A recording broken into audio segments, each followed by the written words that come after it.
Hello, I'm Tracy Nicholas, and welcome to Folkloring. I am a passionate folklore practitioner, and to me, folkloring is more than just a podcast. It's my commitment to help you connect with your roots and awaken the wisdom within you. Hi, everybody, and welcome to this episode of Folkloring, which is going to be all about symbolism in the churchyard, the graveyard, cemeteries, and mostly I'm going to focus on headstones, grave markers, tombstones, but I will get into a little bit of other superstitions about graveyards in general. But before I start all of that, I want to tell you how I've been folkloring lately. And I'm kind of regretting some of my life choices right now. I decided I was going to try and make some dandelion syrup. So yesterday I went out and picked a bunch of dandelions once they had opened up for the day. And it took forever. I picked so many. My legs and back are a little bit sore today just from the sheer volume of dandelions I picked. And then I went to clean them. And I think that my left thumbnail will be permanently stained brown from that process. Let's hope not. And then boiled them up, got the liquid, and then I mixed in the sugar. And so now it is currently, as I'm speaking, cooling, and it will be ready to be jarred up soon. But man, that was a pain. So it better be delicious. Okay, so back to symbolism in the cemeteries and graveyards. Now, I'm going to focus not on, there are hundreds and hundreds of different symbols that you can find. I found lists of, 200-300 different symbols. And I don't want to read you a list, obviously. So I focused on the kind of symbolism or the kind of symbols that have more than one meaning. And so they have multiple ways to be interpreted, because I thought that would be kind of an interesting way to look at it. Now, you have symbols that are obvious, like arches or gates would be, passage to the next life. If it's a clock, it would be the march of time moving forward, and maybe it's stopped at the hour of this person's death, right? A skull would be death and mortal remains. Now you have other symbols that have some obvious meaning, but could also have some really not obvious meanings, such as like a tree stump, right? That could be life being cut short, a sudden death, but it could also be possible that that person was a member of the Modern Woodmen of America or Woodmen of the World organizations. So who would have thought that? And then a beehive, right? That could be possible membership with the Independent Order of Odd Fellows. And I'll be talking about that a little bit more and explain what that is a little bit later in the episode. Now, if you can determine a headstone's composition, you can kind of tell what period it came from. Before the 1650s, people used mostly field stones or rough-cut rocks to mark graves. Now, a stone from this time might have the deceased's initials and a death year carved in it. Right? Now, from about 1660s to the 1850s, headstones started consisting of sedimentary rocks, such as red or brown sandstone or limestone, maybe a dark slate. Now, you'll also see early 1800s gravestone made from a grayish blue slate. And marble started to become the choice of stone from the 1830s to the 1880s. And since the 1880s, we've been using granite headstones. So you can sort of tell what period it was from. So if you see a granite headstone with like a pre-1880 date, it's probably a stone that replaced an original marker. Now, some of the superstitions, and a lot of these are North American. Now, a common superstition in North America and England says that it's bad luck to stand on someone's grave, right? And people even say, oh, somebody just walked over my grave after they feel like just a chill or a feeling of dread that is unexplained. And, I think that obviously that superstition comes from just the discomfort of standing on someone's grave.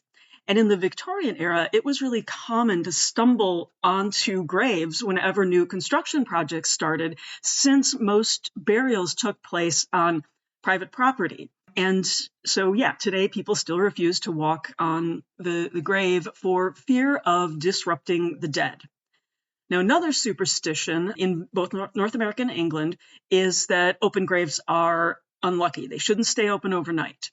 And in the past, people thought that it would invite more death into the community.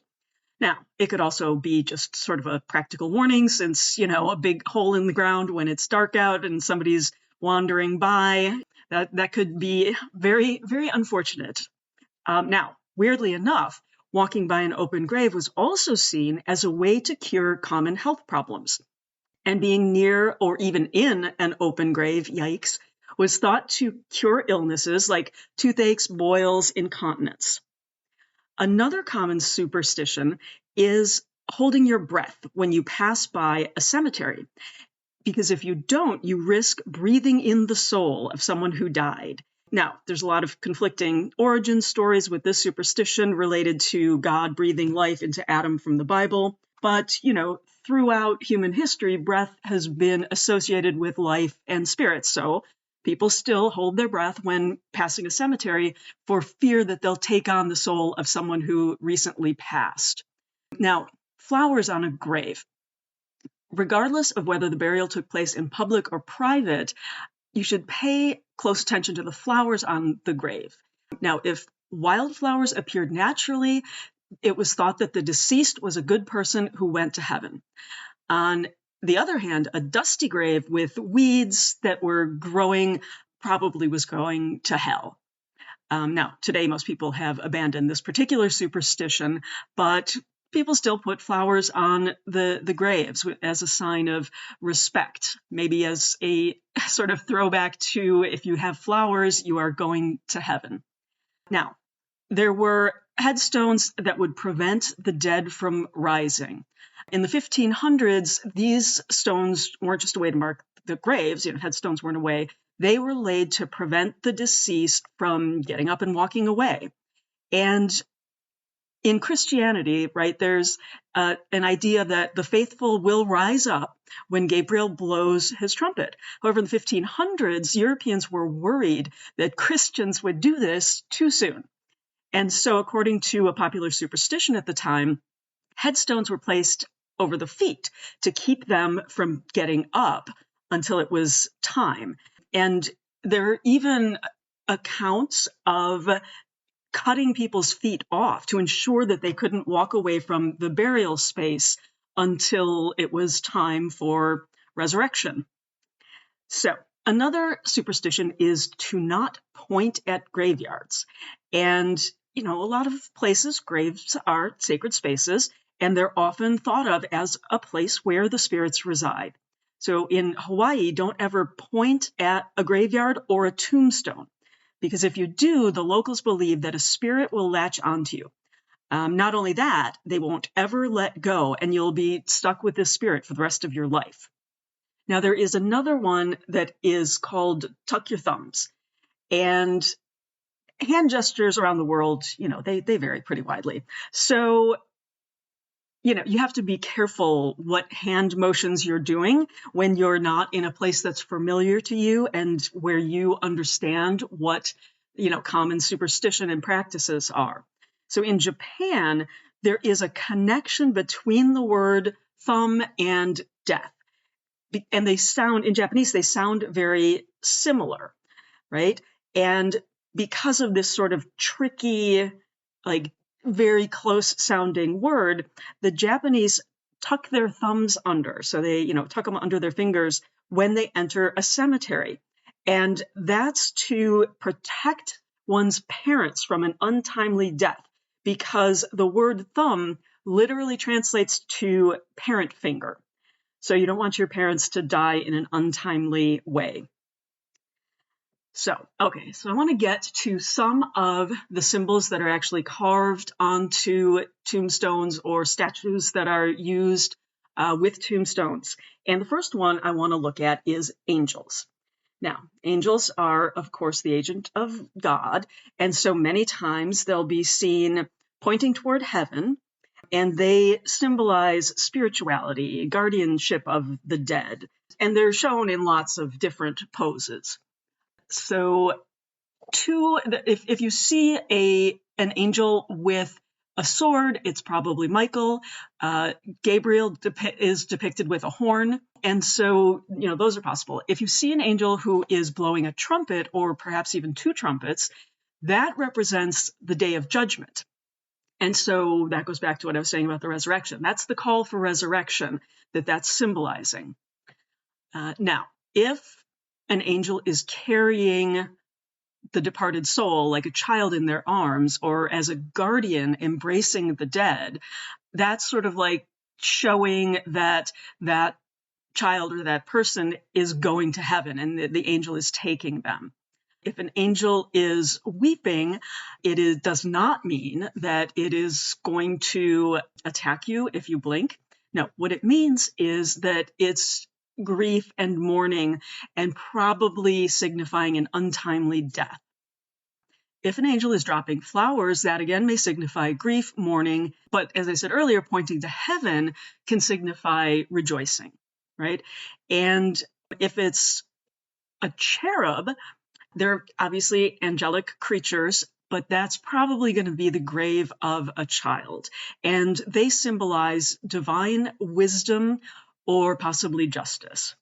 So, moving on to hands. There's a lot of different interpretations of hands and the symbolism behind them.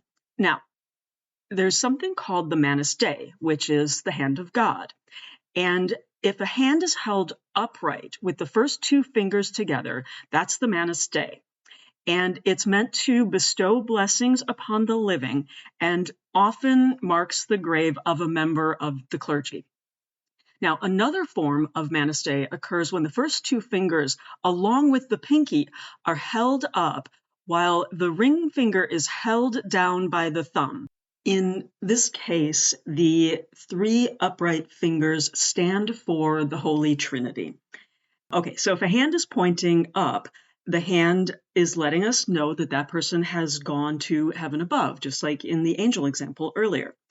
If the hand is pointing down, then that indicates that there might have been a sudden death, perhaps an accident or a sudden illness that, came and swiftly took the person.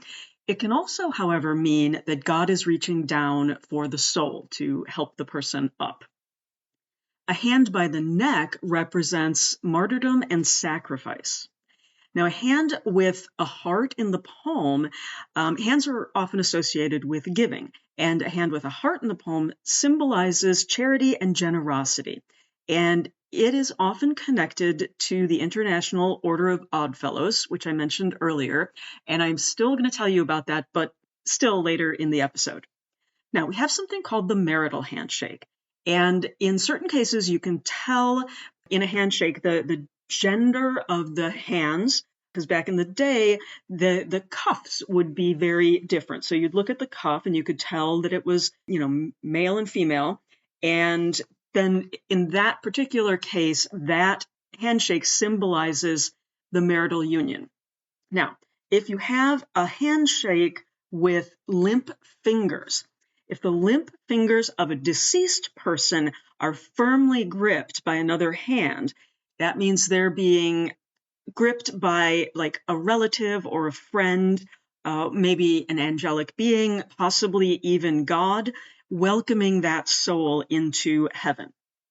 We also have something called the Masonic handshake, and that is when the index finger of one hand sticks out, and that means this person was a member of the Masonic order. And there's a double Masonic handshake, which it's a form of the marital handshake.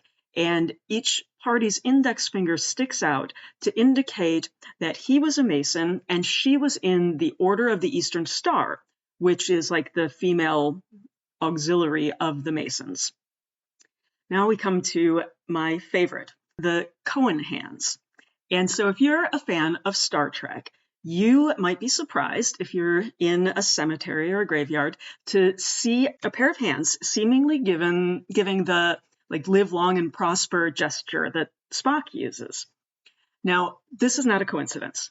Leonard Nimoy happens to be Jewish, and as a child, he would see members of his synagogue making this sign. And then later, he just used that sign as the Vulcan greeting. Now, when you see these Spock hands on a tomb, what you're actually looking at are Cohen hands. And they're also called the hands of Kohanim. And this hand gesture signifies that the deceased is a Jewish person who comes from the priestly tribe of Cohen. And it indicates that the deceased was a Cohen, which is a temple priest. And this is the hand gesture that was made by a Cohen at the end of services in Orthodox synagogues. And so it sort of has come to universally represent these priests, these temple priests. And the last one is the hands holding the fasces. Now, fasces is the Latin word for bundle, and it usually refers to a bundle of wood, twigs and rods wrapped by a cord. And it symbolizes power through united effort. So, obviously, if you can break a small stick, but if you bundle them up all together, you can't break the big bundle. Another symbol is the heart. And of course, the heart can mean love of God. It can also mean mortality, courage, intelligence. If the heart is bleeding, it can refer to Christ's suffering for our sins. And if it's encircled with thorns, it's definitely referring to the suffering of Christ. Now, if it's flaming, that heart signifies extreme religious belief and fervor. If a heart is pierced by a sword, that represents the Virgin Mary, and that refers to Simeon's prophecy to Mary at the birth of Christ, which was, "Yea, a sword shall pierce through thine own soul." All right. Next symbol is the hourglass, and obviously it can mean swiftness of time. It might signify a short life. It also is associated with the sort of personified figure of death. And you see that they've got the hourglass that's showing your life running out. So if you see an hourglass, it can mean like time has stopped for this person. And if an hourglass has wings on it, it can symbolize sort of the swift passing of time, like it's always too soon, right? Onto the circle. And the circle is pre-Christian, but then its meaning was adopted by Christianity. And it's universally known as a symbol of eternity and never-ending existence. Now, a very common representation is a cross surrounded by a circle. And if you have two circles, one above and one below, that represents the earth and the heavens. And three interconnected circles represents the Holy Trinity. Okay, so columns. When you have columns, if it's just like a regular column, it is symbolic of a noble life, of a complete life, a full life. A broken column can refer to an early death. Now, a regular column can also signify that life has been completed because it's a complete column. If there's an urn on top, that is a symbol of death. And if there's a shroud on the urn, it's a funerary sign, meaning burial. And if there's a column that has an archway over it, that is, or two columns, I suppose that would be, that is referring to the heavenly entrance that you're going to pass through that I talked about earlier. Moving on to the cross. Now, the ties between this symbol and Christianity is obviously very strong with the message of the crucifix, and it has developed a lot of various meanings throughout time.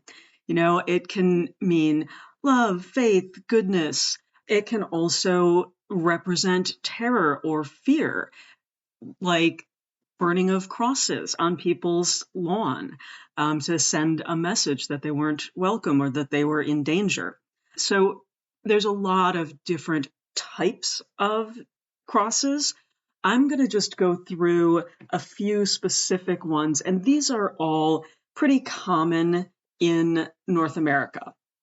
The first one is the Botany cross, and it's named because of its modified trefoil, and basically what that means is it has 3 lobed ends that represent the Trinity.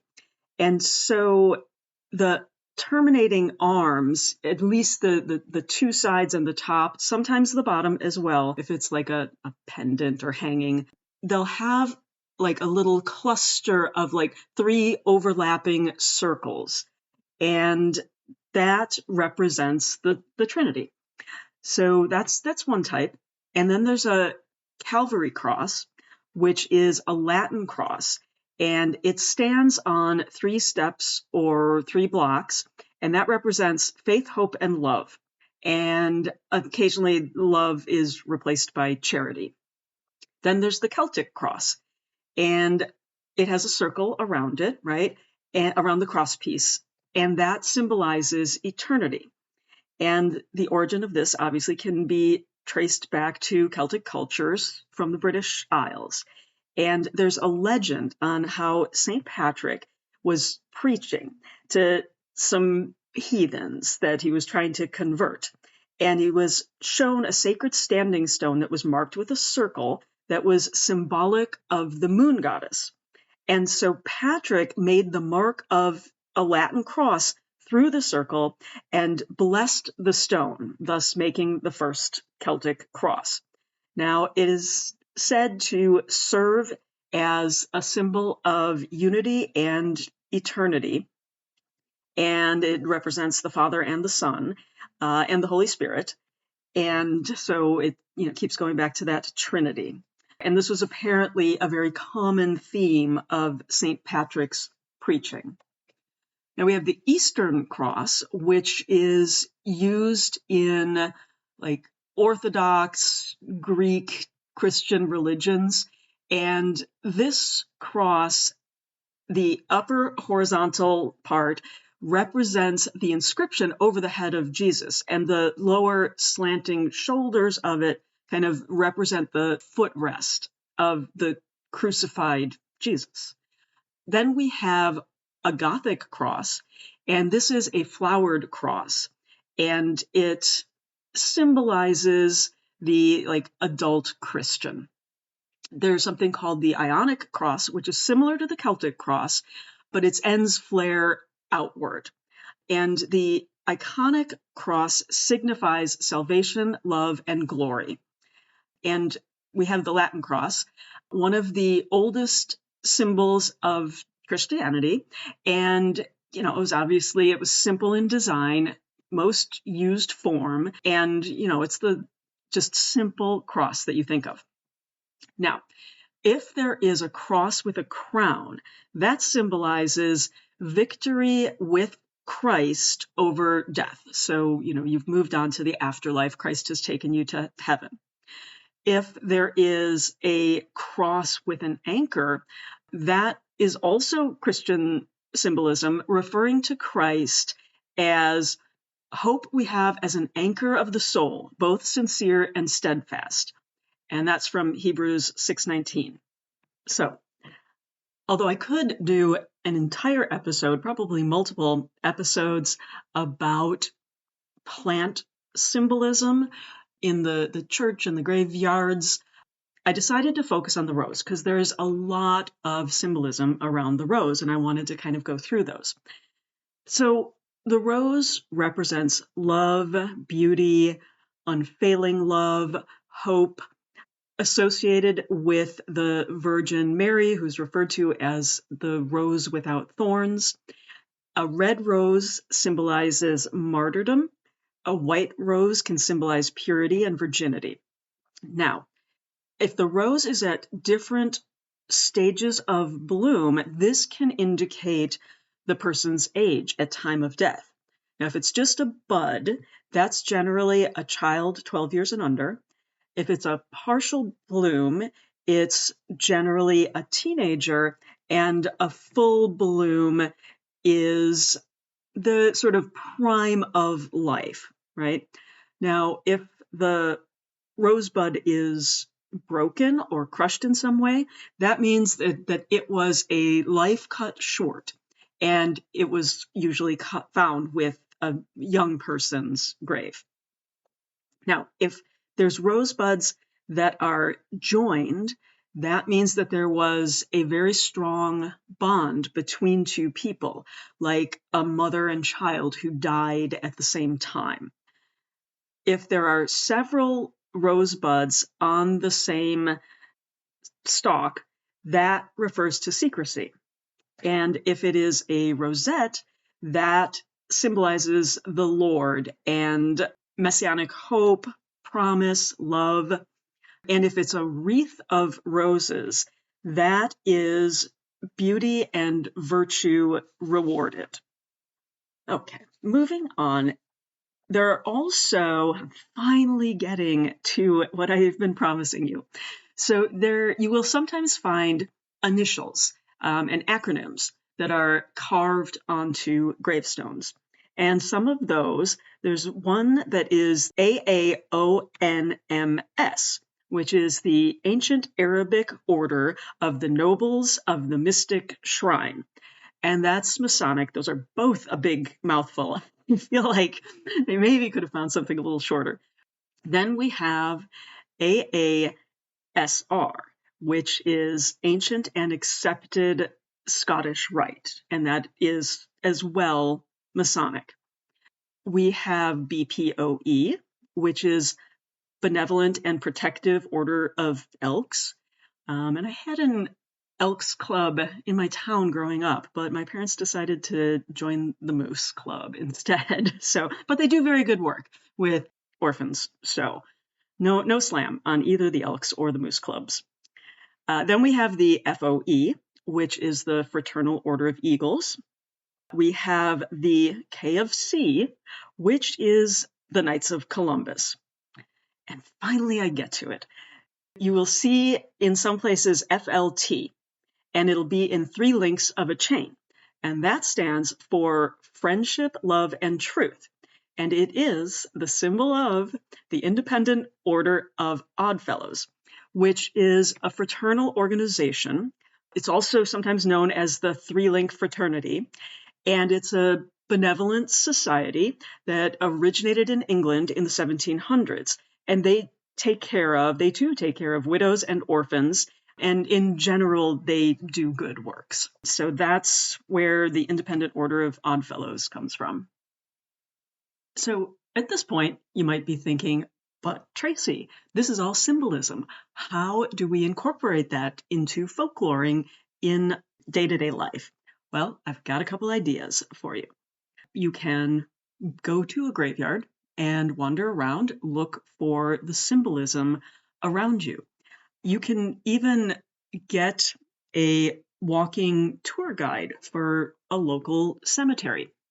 And I've got one that was created by the Chicago Architecture Foundation, and they've got a series of walking tour books that just sort of shows you the highlight of the Graceland Cemetery. And it's called A Walk Through the Graceland Cemetery, which has a lot of important figures from history from Chicago. And so it's very interesting to go around. And what I find really interesting about getting an actual local guide is that, all of the symbolism that I've been talking about, it's kind of general symbolism, but people have their own things they love and their beliefs and things that are important to them. Now, a lot of the monuments that are in this particular cemetery were designed by architects because these were wealthy people, they were famous people. Now, it's so interesting to me because, so I'm going to read you a passage. The first one I'm going to talk about is Peter Schoenhofen. And he was a very wealthy brewer. He lived from 1827 to 1893. And his tomb is in the shape of a pyramid. And when this cemetery was being populated, that was a very common thing then, is to have items that would harken back to ancient Egypt. So that's not that unusual. But I'm going to read you the description of the front of this pyramid. The Sphinx and angel guarding the entrance of Schoenhofen's pyramid are a rather unlikely pair. The angel, a Christian symbol and a typical figure on Victorian monuments, seems out of place in this imitation of an ancient Egyptian pyramid. The Egyptians were worshippers of the sun. For them, the pyramid represents the setting sun and the coming of darkness and death. And pyramids would serve as tombs for royalty. And what I find interesting about this is that they say it's really unusual. And again, this is the Chicago Architecture Foundation. And it was written by a woman named Barbara Lanktot. But she doesn't really speculate at all on why he would have done such an odd thing. She just says, this is really weird. Like, I don't know, is she saying like, go one way or the other? But I think that that's really interesting when you start to look at actual gravestones, actual, people making choices, and think about why did they make the choices that they made about what their grave or what their loved one's grave was going to be like. Now, the next one I want to talk about is the grave of Daniel Burnham. And Daniel Burnham was an architect, and he worked on the 1893 Columbian Exposition. He lived from 1846 to 1912. And so he created the White City for that event. And he had kind of thrown himself into his work at that point because his partner, John Root, had unexpectedly died. And so he was very upset about it, threw himself into his work, and coordinated like creating all of that work in the White City. But he also created a lot of plans. There was something called the Chicago Plan of 1909. It was one of the most comprehensive city guides of the time. So he was really, a city planner, early city planner. And a famous quote that you've probably heard, make no little plans, they have no magic to stir men's blood. Now, as part of this plan, Burnham proposed that the entire lakefront would be preserved for the enjoyment and recreational use of the citizens and not be privately owned land. And that's the way it is. There was a part of the plan that was never executed. If you drive along Lakeshore Drive, you will see that it's free and open to the public the entire way from downtown. It even goes further south than that, all the way up to where the road ends, the Lakeshore Drive ends on the north side. And it was supposed to continue on for some miles more and hit all the way up through the town that I live in that borders Chicago to the north, which is Evanston. So they never executed. They had plans to execute it about 20 years ago, and the city decided not to. But when his family picked out his grave site, that he's buried on a little island, right? And it's just like this little pleasant wooded island. It looks out over a lagoon. It's beautiful. And so for, the person who saved the lakefront for all of Chicago, like that's such a touching, fitting way to bury him. So that's why I think it's interesting if you can find local guides, any kind of history about it, because, people use the symbolism in the way that's meaningful and important to them. Okay, so what else can you do? You can further study this topic. I got a lot of the information. There's a woman named Tui Snyder. First name is spelled Tui, and it's Snyder's with an I and not a Y. And she really looks at sort of the symbolism of gravestones. And she's written a couple books on it. And she travels around. She sometimes takes people on trips. She goes all over to look at different cemeteries. And it's fascinating. So if you want a really deep dive into the topic, I would recommend one of her books.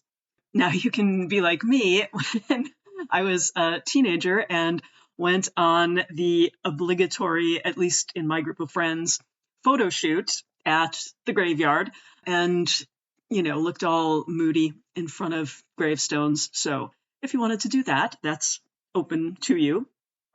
You can look up a more extensive list. And like I said, there's hundreds and hundreds of very specific symbolism. And you can find these big, long lists, just grave symbolism, tombstone symbolism. And you can start to think about that symbolism in your day-to-day life. Maybe you want to pick ivy because that's sort of a perennial, it's an evergreen. And what does that mean in your life? You can look for the same symbolism once you start to know a little bit more about the symbolism. You can look for it in churches and temples and mosques. And so I think that there are ways to incorporate these symbols into your day-to-day life. If you don't want to go hang out at, a graveyard, or if you do, but you're not going to do it every day because that would be a little bit creepy unless you have a loved one there. But there's lots of ways that you can still incorporate and appreciate the symbolism that is in some of these things that were commonly used on gravestones and on monuments. So I hope that you are out there folkloring. I hope you enjoyed this episode and learned a little something. Like I said, I could do another entire episode on plant symbolism in graveyards. So if you're interested in that, let me know. You can always comment on my Blue Sky page on Facebook. I'm on Instagram, or you can just message me. So thank you again. I will let you know how that syrup turns out, because after all of this recording, I'm sure it's cooled off. So I'm very curious to taste it. So I will keep you up to date on whether or not it worked out, or if it was a big, long, tedious exercise in frustration for no real reason. So I will let you know. Thanks again, everybody.